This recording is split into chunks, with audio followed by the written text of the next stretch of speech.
Hi friends, welcome back to my YouTube channel. ಎಲ್ಲರೂ ಹೇಗಿದ್ದೀರಾ? ನಾನು ಕೂಡ ತುಂಬಾ ಚೆನ್ನಾಗಿದ್ದೀನಿ. ನಾನಿವತ್ತು ಆಲೂ ಸ್ಟಫಿಂಗ್ ಮಾಡಿ ಮೆಣಸಿಕಾಯಿ ಬಜ್ಜಿ ಯಾವ ಥರ ಮಾಡೋದು ಅಂತ ತೋರಿಸ್ಕೊಡ್ತಾ ಇದ್ದೀನಿ. ತುಂಬಾ ಗರಿ ಗರಿಯಾಗಿ ಒಳಗಡೆ ಖಾರ ಖಾರವಾಗಿ ಸಖತ್ತಾಗಿರುತ್ತೆ. ಎಣ್ಣೆ ಕೂಡ ಜಾಸ್ತಿ ಹೀರ್ಕೊಳ್ಳಲ್ಲ ಮತ್ತು ತಿನ್ನೋಕ್ಕೂ ಕೂಡ ತುಂಬಾ ಚೆನ್ನಾಗಿರುತ್ತೆ.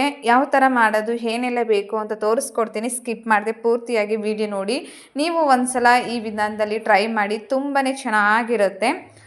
ಫಸ್ಟಿಗೆ 2 ದೊಡ್ಡ ಸೈಜಿದ್ದು ಆಲೂಗೆಡ್ಡೆ ತಗೊಂಡು ಕುಕ್ಕರ್ಗೆ ಹಾಕ್ಬಿಟ್ಟು ಬೇಯಿಸ್ಕೊಂಡು ಅದ್ರದ್ದು ಸಿಪ್ಪೆ ಎಲ್ಲ ತೆಗೆದು ಈ ಥರ ಇಟ್ಕೊಂಡಿದ್ದೀನಿ. ಕುಕ್ಕರ್ಗೆ ಹಾಕ್ಕೊಂಡು ಬೇಯಿಸ್ಕೊಂಡ್ರೆ ಬೇಗ ಬೆಂದೋಗುತ್ತೆ. ಅದಕ್ಕೋಸ್ಕರ 2 ಆಲೂಗೆಡ್ಡೆ ಬೇಯಿಸ್ಕೊಂಡು ಅದಕ್ಕೆ 2 ಹಸಿಮೆಣಸಿಕಾಯಿ ಮತ್ತು ಸ್ವಲ್ಪ ಕರಿಬೇವಿನ ಸೊಪ್ಪು, 1 ಹಿಡಿಯಷ್ಟು ಕೊತ್ತಂಬರಿ ಸೊಪ್ಪು, 1 ದೊಡ್ಡ ಸೈಜದ್ದು ಈರುಳ್ಳಿ ಸಣ್ಣ ಸಣ್ಣಕ್ಕೆ ಕಟ್ ಮಾಡಿ ಹಾಕ್ಕೊಂಡಿದ್ದೀನಿ. ಹಾಗೆ ಇದಕ್ಕೆ ರುಚಿಗೆ ತಕ್ಕಷ್ಟು ಉಪ್ಪು ಕೂಡ ಹಾಕ್ಕೊಳ್ತಾ ಇದ್ದೀನಿ. ಮತ್ತು ಇದಕ್ಕೆ 1 ಟೇಬಲ್ ಸ್ಪೂನಷ್ಟು ಜೀರಿಗೆ, ಹಾಗೆ ಇಲ್ಲಿ ನಾನು ಸ್ವಲ್ಪ ಗರಂ ಮಸಾಲ ಪೌಡ್ರು ಯೂಸ್ ಮಾಡ್ತಾ ಇದ್ದೀನಿ. 1 ಟೇಬಲ್ ಸ್ಪೂನಷ್ಟು ಗರಂ ಮಸಾಲ ಪೌಡ್ರು, ಹಾಗೆ 1 ಟೇಬಲ್ ಸ್ಪೂನಷ್ಟು ಅಚ್ಕಾರದ ಪುಡಿ ಹಾಕ್ಕೊಳ್ತಾ ಇದ್ದೀನಿ. ಹಾಗೆ ಅರ್ಧ ಟೀ ಸ್ಪೂನಷ್ಟು ಅಡುಗೆಗೆ ಯೂಸ್ ಮಾಡುವಂಥ ಅರಿಶಿನ ಪೌಡ್ರ್ ಹಾಕ್ಕೊಳ್ತಾ ಇದ್ದೀನಿ. ತುಂಬಾ ಚೆನ್ನಾಗಿರುತ್ತೆ. ಒಂದು ಸಲ ಈ ಥರ ಟ್ರೈ ಮಾಡಿ. ಈಗ ಇಷ್ಟು ಕೂಡ ಹಾಕ್ಕೊಂಡು ಚೆನ್ನಾಗಿ ಅದನ್ನು ಕಲಿಸ್ಕೋಬೇಕಾಗುತ್ತೆ. ಸ್ವಲ್ಪನೂ ಕೂಡ ಅದು ಗಟ್ಟಿ ಇರಬಾರ್ದು. ಆಲೂಗೆಡ್ಡೆ ಸ್ಮೂತಾಗಿ ಎಲ್ಲನೂ ಕ್ಲೀನಾಗಿ ಕಲಿಸ್ಕೋಬೇಕು ಗಟ್ಟಿಗೆ.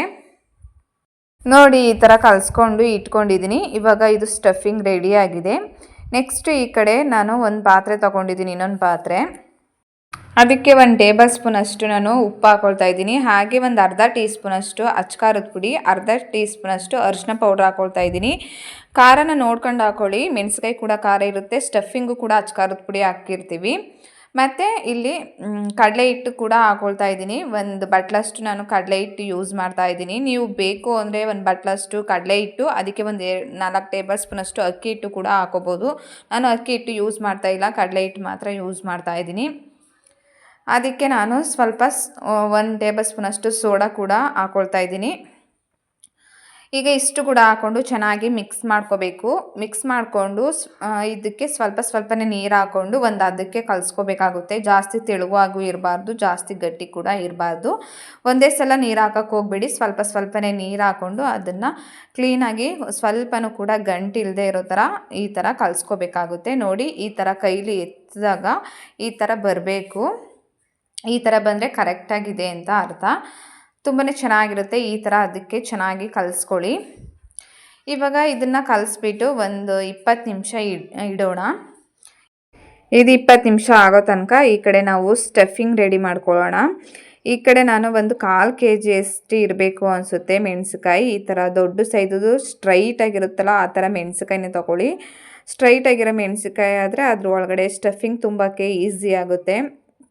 ಸ್ಟ್ರೈಟಾಗಿರೋವಂಥ ಈ ಥರ ಮೆಣಸಿಕಾಯಿ ತೊಗೊಂಡು ಅದನ್ನು ಕ್ಲೀನಾಗಿ ಎಲ್ಲನೂ ತೊಳೆದು ಇಟ್ಕೊಂಡಿದ್ದೀನಿ. 1/4 kg ಅಷ್ಟು ಇರಬೇಕು ಅನಿಸುತ್ತೆ. ಇವಾಗ ಮೆಣಸಿಕಾಯಿ ತೊಗೊಂಡು ಇದನ್ನು ಮಧ್ಯಕ್ಕೆ ಇದನ್ನು ಕಟ್ ಮಾಡಬೇಕಾಗುತ್ತೆ. ಮಧ್ಯಕ್ಕೆ ಈ ಥರ ಕಟ್ ಮಾಡಿಕೊಂಡು ಅದ್ರ ಒಳಗಡೆಗೆ ಬೀಜ ಎಲ್ಲ ಇರುತ್ತೆ ಅಲ್ವಾ, ಬೀಜ ಎಲ್ಲನೂ ಕೂಡ ತೆಗಿಬೇಕಾಗುತ್ತೆ. ಇಲ್ಲಾಂದರೆ ತುಂಬ ಖಾರ ಆಗಿಬಿಡುತ್ತೆ, ತಿನ್ನೋಕ್ಕಾಗಲ್ಲ ಮಕ್ಕಳುಗಳು. ಅದಕ್ಕೋಸ್ಕರ ನಾನು ಇಲ್ಲಿ ಬೀಜ ಇರೋವಂಥದ್ದೆಲ್ಲನೂ ಕೂಡ ಒಳಗಡೆ ತೆಗಿತಾ ಇದ್ದೀನಿ. ಬೀಜಗಳೆಲ್ಲನೂ ಕೂಡ ಸ್ವಲ್ಪನೂ ಇಲ್ಲದೇ ಇರೋ ಥರ ಕ್ಲೀನಾಗಿ ತಗೊಂಡು ಸ್ಟಫಿಂಗ್ ಇರುತ್ತೆ ಅಲ್ವಾ, ಅದನ್ನು ಇದ್ರ ಒಳಗಡೆಗೆ ಕ್ಲೀನಾಗಿ ತುಂಬ್ಕೋಬೇಕಾಗುತ್ತೆ. ನೋಡಿ, ನಾನು ಯಾವ ಥರ ತುಂಬ್ತಾ ಇದ್ದೀನೋ ಆ ಥರ ಕ್ಲೀನಾಗಿ ಸ್ಟಫಿಂಗ್ನ ಒಳಗಡೆ ತುಂಬಬೇಕು. ಇನ್ನೊಂದು ಕೂಡ ಕಟ್ ಮಾಡಿಬಿಟ್ಟು ತೋರಿಸ್ತಾ ಇದ್ದೀನಿ ನೋಡಿ. ಮಧ್ಯಕ್ಕೆ ಕ್ಲೀನಾಗಿ ಕಟ್ ಮಾಡಿಕೊಂಡು ಒಳಗಡೆ ಇರೋವಂಥ ಬೀಜಗಳೆಲ್ಲನೂ ಕೂಡ ಕ್ಲೀನಾಗಿ ತೆಗೆದ್ಬಿಟ್ಟು ಒಳಗಡೆಗೆ ಕ್ಲೀನಾಗಿ ಸ್ಟಫಿಂಗ್ನ ತುಂಬಬೇಕಾಗುತ್ತೆ.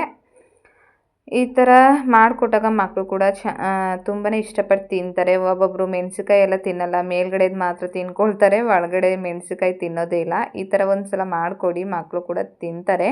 ಖಾರ ಇರಬಾರ್ದು ಆ ಥರ ಮೆಣಸಿಕಾಯಿ ತೊಗೊಳ್ಳಿ ನೋಡಿಕೊಂಡು. ಈಗ ಎಲ್ಲ ಮೆಣಸಿಕಾಯಿಗಳಿಗೂ ಕೂಡ ಬೀಜ ಎಲ್ಲ ತೆಗೆದು ಅದಕ್ಕೆ ಸ್ಟಫಿಂಗ್ ಎಲ್ಲ ತುಂಬಿ ಈ ಥರ ಇಟ್ಕೊಂಡಿದ್ದೀನಿ ನೋಡಿ. ಈಗ ಸ್ಟಫಿಂಗ್ ರೆಡಿ ಆಗಿದೆ. ಹಿಟ್ಟು ಕೂಡ ಕಲಸಿಟ್ಟು ಒಂದು 20 ನಿಮಿಷ ಆಗಿದೆ. ಮತ್ತು ನಾನು ಈ ಕಡೆ ಎಣ್ಣೆ ಕಾಯೋಕ್ಕೂ ಕೂಡ ಇಟ್ಟಿದ್ದೆ. ಎಣ್ಣೆ ಕೂಡ ಚೆನ್ನಾಗಿ ಕಾದಿದೆ.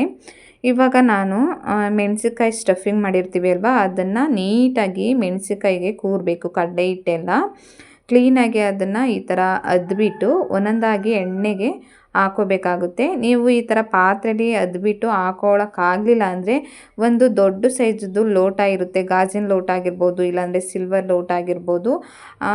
ಅದರಲ್ಲಿ ಹಿಟ್ಟನ್ನ ಹಾಕ್ಕೊಂಡು ಲೋಟದೊಳಗಡೆ ಈ ಥರ ಬಜ್ಜಿ ಮೆಣಸ್ಕಾಯಿನ ಒಳಗಡೆ ಅದ್ಬಿಟ್ಟು ಕೂಡ ನೀವು ಹಾಕೋಬೋದು. ಆವಾಗ ಕರೆಕ್ಟಾಗಿ ಪರ್ಫೆಕ್ಟಾಗಿ ಬರುತ್ತೆ.